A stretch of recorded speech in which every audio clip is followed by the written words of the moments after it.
Hello there, I'm Lucky Dakota Noriega, and this is Luck Be With You News. Sadly, for the time being, we don't have our prompters at the moment, so I have to read off this sheet of paper. So, breaking news, local Rhode Island teen wins rights to her body.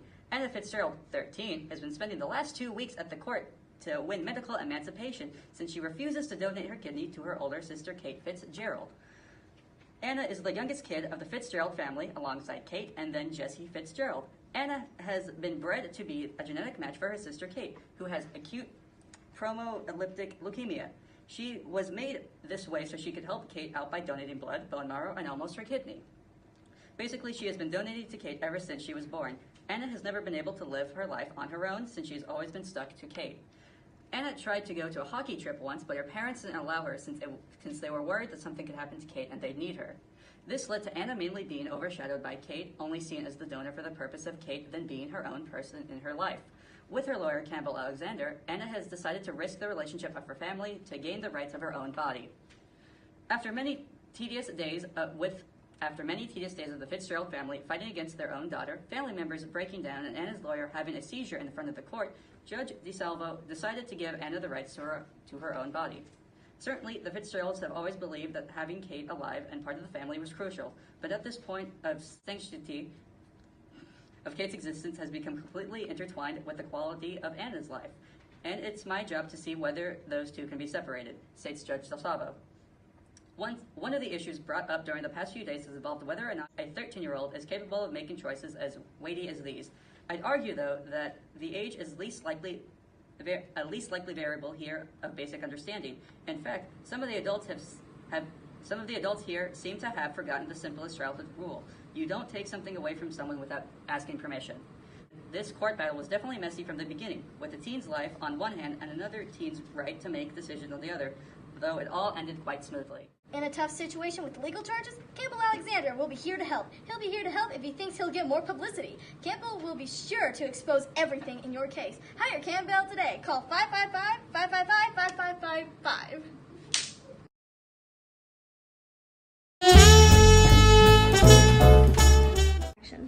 For the human interest today, we will be interviewing Sarah Fitzgerald, mother of Anna and Kate Fitzgerald. Sarah, although she is unlikable, she gave a lot of life to the story. Anna would not have had the idea of a court case if it weren't for Sarah arguing and trying to force her to donate her kidney to save Kate. We interview Sarah to try and see what her views are and try to make sense of them. The first thing I asked Sarah when we sit down is if she considered the consequences on herself and Anna when she decided to make her in a petri dish. She says, "Well, no, not quite," she had mumbled after staying silent. "You have to understand my other daughter was dying, and I didn't have any other choice. None of us were a match to Kate, and non-family donation is dangerous. So I did what I had to do, even if it was making another girl the way I did." Ouch, so far not looking so good. Nice try, Sarah.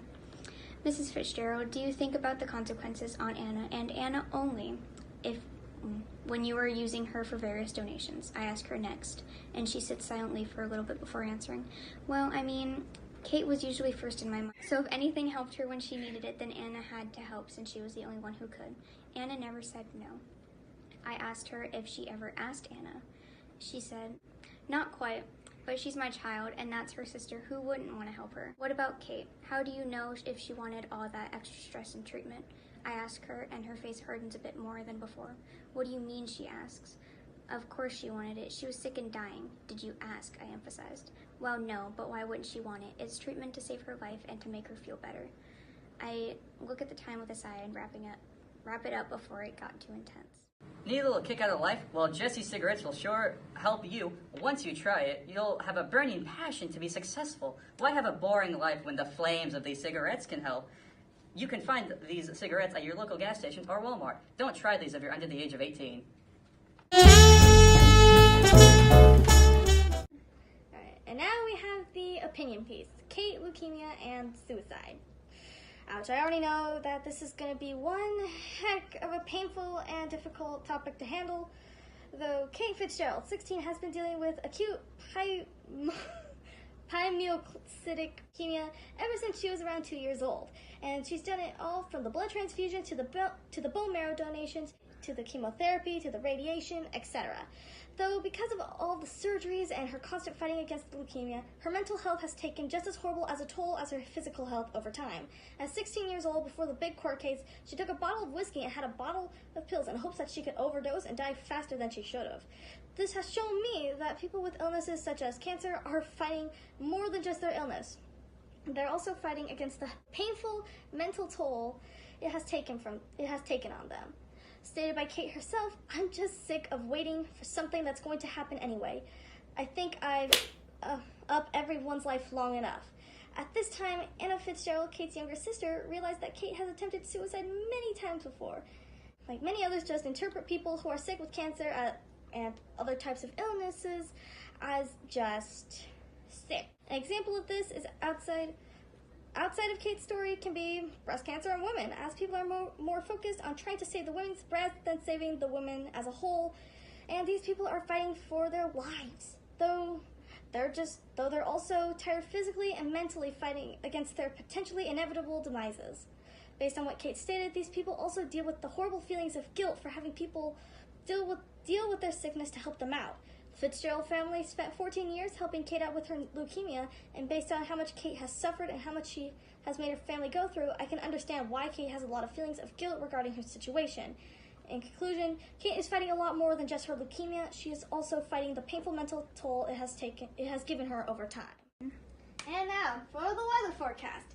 Alright, on Saturday it's going to be 88 degrees, pretty sunny outside. It's going to be nice. On Sunday, it's going to be 74 degrees, getting a little colder. It's partially cloudy. That's all right. Monday, 64 degrees. You better start grabbing those jackets since it's pretty cloudy. 64 degrees. Oh, boy. On Tuesday, 72 degrees, heating up again, partially cloudy. Hey, you can probably toss out those jackets again. Wednesday, 90 degrees, sunny. Hey, yeah, it's getting warm again. That's nice. Thursday, it's going down again at 75 degrees. Pretty cloudy on Thursday. What are you gonna do about it? And then on Friday, oh boy, it's predicted that it's going to be 60 degrees outside, and there's gonna be a really nasty thunderstorm. So yeah, that's all with the weather. Ever felt a little lonely on a Friday night? Why not spend that night at Shakespeare's Cat?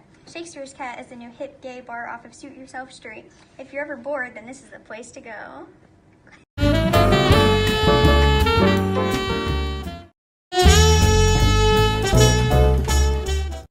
Next, we'll be doing the Dear Abby. Lately, I've been struggling with a conflict in my family. My wife wants to save our first daughter, Kate, by having our second daughter, Anna, forced to donate her kidney. Anna is tired of being forced to go through operations when she doesn't want to. How do I choose which one is right? Well, the only advice I can give you is to go with the one you think is right. If Anna doesn't want to be forced to doing it, then don't make her. It's her life. Kate may need to find someone else, or just ask her if she wants to go through with it. Let Kate and Anna decide for themselves what they want. Sad news today that local teen Anna Fitzgerald died in a fatal car crash after winning her court case. Anna spent the last 2 weeks trying to fight for her right to be in control of what happens to her body. She spent her life donating to help her sister Kate live. Anna didn't get a chance at living a full life, but will forever be remembered of wanting to be in control of it. Even in death, Anna is helping her sister by donating her kidney.